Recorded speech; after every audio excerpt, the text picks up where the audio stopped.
भारत की सीमा से सटा हुआ पड़ोसी देश नेपाल इन दिनों बड़े राजनीतिक संकट का सामना कर रहा है, जिसकी गूंज पूरे दक्षिण एशिया तक सुनाई दे रही है। यह हाल कुछ ऐसा ही था जैसा पिछले साल 6 अगस्त 2024 को बांग्लादेश में राजनीतिक अस्थिरता के कारण सत्ता परिवर्तन हुआ और वही राजनीतिक उथल पुथल अब नेपाल में भी दिखाई दे रहा है।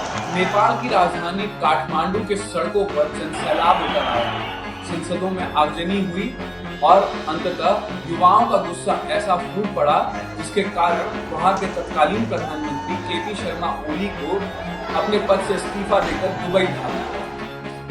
यह घटनाक्रम किसी नेता के पतन की कहानी नहीं है, बल्कि यह उस असंतोष की कहानी है जो कई साल से युवाओं के भीतर पल रहा है। तो आइए सिलसिलेवार तरीके से समझते हैं कि आखिर कैसे युवाओं का गुस्सा नेपाल के राजनीतिक संकट का सबसे बड़ा कारण है। 4 सितंबर 2025 को नेपाल में संकट का दौर शुरू हुआ, जब नेपाल सरकार ने एक झटके में 26 बड़े सोशल मीडिया प्लेटफॉर्म पर प्रतिबंध लगा दिया। इस फैसले से वहां की युवाओं में पहले से गुस्सा बढ़ रहा था और उस दिन अचानक विस्फोटक रूप ले गया।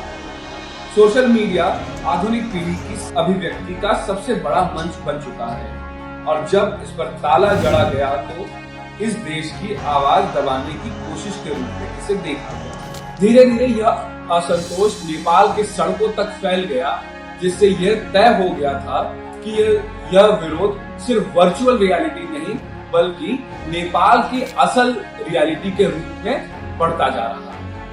8 सितंबर 2025 नेपाल के लिए निर्णायक तारीख थी, जब हामी नेपाल के आह्वान से हजारों प्रदर्शनकारी मैती घर मंडल और संघीय संसद परिसर के भवन में जमा हुए। इनमें अधिकतर नई पीढ़ी के युवा थे, जिन्हें जेन ज़ी प्रोटेस्टर्स कहा गया। प्रदर्शन इतना उग्र हुआ कि देखते ही देखते संसद भवन में आग लगा दी गई और सरकारी संपत्तियों को नुकसान पहुंचाया।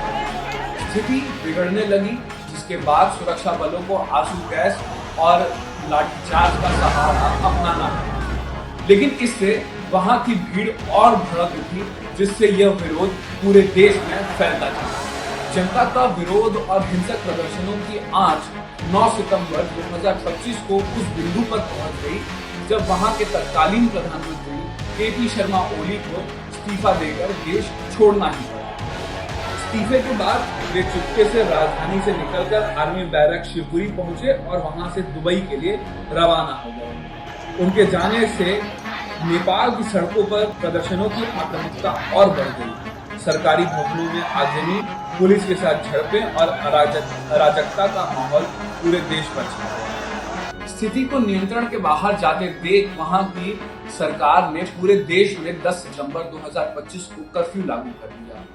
आर्मी ने लोगों से शांति बनाए रखने की अपील जरूर की, लेकिन हालत उस वक्त तक बेहद गंभीर हो चुकी थी। इस विरोध प्रदर्शन और हिंसा में लगभग 70 से ज्यादा लोगों की जान चली गई, जबकि 2100 लोग घायल हो गए। नेपाल राजनीतिक और सामाजिक दृष्टि से एक गहरे संकट की गिरफ्त में आ चुका था। नेपाल की जनता को अस्थायी राहत तब मिली जब 73 वर्षीय retired chief justice Sushila Karki को वहां के नए प्रधानमंत्री के रूप में नियुक्त किया गया। यह नियुक्ति वहां पर आपातकालीन कदम के रूप में तो देखा ही गया, लेकिन नेपाल के राजनीतिक प्रणाली में इसे एक तख्ता पलट भी माना जा रहा है। नेपाल का यह राजनीतिक संकट केवल आंतरिक मुद्दों पर निर्भर नहीं था, बल्कि यह मुद्दे कुछ ऐसे भी थे जिसकी जड़ें सीधे तौर से नेपाल की विदेश नीति की ओर इशारा कर रही थी। अब विदेश नीति की जड़ केपी शर्मा ओली, जो कि वहां के भूतपूर्व प्रधानमंत्री थे, उनकी और उनकी चीनी प्रेमी राजनीति की ओर इशारा कर रही थी। प्रधानमंत्री रहते हुए केपी शर्मा ओली का पूरा दबाव यह था कि नेपाल भारत पर निर्भर न रहे और उसका झुकाव पूरी तरीके से चीन पर हो जाए। 2016 में नेपाल और चीन के बीच ट्रांजिट एंड ट्रांसपोर्ट एग्रीमेंट पर हस्ताक्षर हुए, जिससे नेपाल को चीन के बंदरगाहों तक पहुंच मिली। 2018 में इस समझौते का विस्तार किया गया और नेपाल को 4 चीनी बंदरगाहों का इस्तेमाल करने का अधिकार दिया गया। इसके अलावा ओली ने चीन की महत्वाकांक्षी belt and road initiative initiative को स्वीकार किया और इसके तहत पोखरा एयरपोर्ट जैसे बड़े प्रोजेक्ट शुरू किए। मगर इन सभी समझौतों का वास्तविक लाभ जनता तक पहुंच ही नहीं पाया। उसका कारण सबसे साफ यह था कि कुछ प्रोजेक्ट्स तो शुरू ही नहीं हुए और जो शुरू हुए वह कर्ज में ऐसे डूब गए जिसकी वजह से वो कभी कंप्लीट नहीं हो पाए, जिसकी वजह से जनता का असंतोष और गहरा होता चला। नेपाल में जनता सोशल मीडिया बैन को लेकर ही विरोध में नहीं थी, बल्कि कई साल से वहां चले आ रहे भ्रष्टाचार, वहां पर हो रही बेरोजगारी और सरकार से पारदर्शिता की कमी होने के कारण लोगों का गुस्सा बढ़ता चला जा रहा है। लेकिन यह सोशल मीडिया बैन यह एक ऐसा कदम उनके लिए था जो कि आखिरी हद छूने जैसा था, जिसके बाद जनता का विरोध रुक नहीं पाया। लोगों को लगने लगा कि ओली धीरे धीरे नेपाल को चीन जैसा अथॉरिटेरियन मॉडल अपनाने की ओर ले जा रही है। इससे अभिव्यक्ति की स्वतंत्रता पर चोट पहुंची और लोकतंत्र खतरे में दिखाई देने लगा।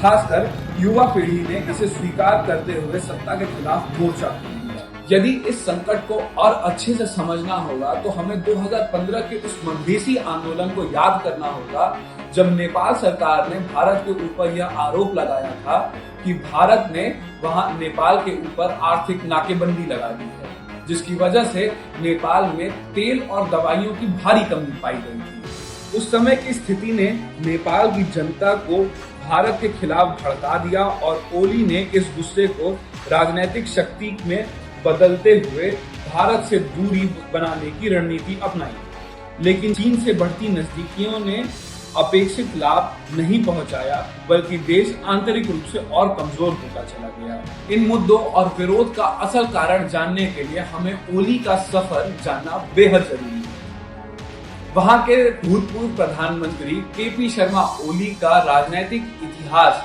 बेहद दिलचस्प भी है और संघर्षपूर्ण भी है।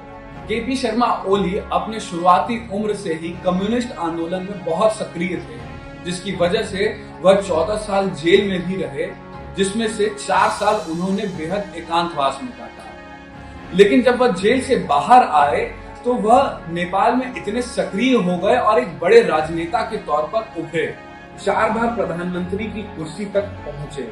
खुद को उन्होंने एक राष्ट्रवादी और कठोर नेता के रूप में पेश किया, जिसने भारत पर कभी झुकने का मन नहीं बना। लेकिन समय के साथ यह कठोरता तानाशाही जैसी लगने लगी और जनता ने लोकतांत्रिक मूल्यों पर चोट बर्दाश्त नहीं की।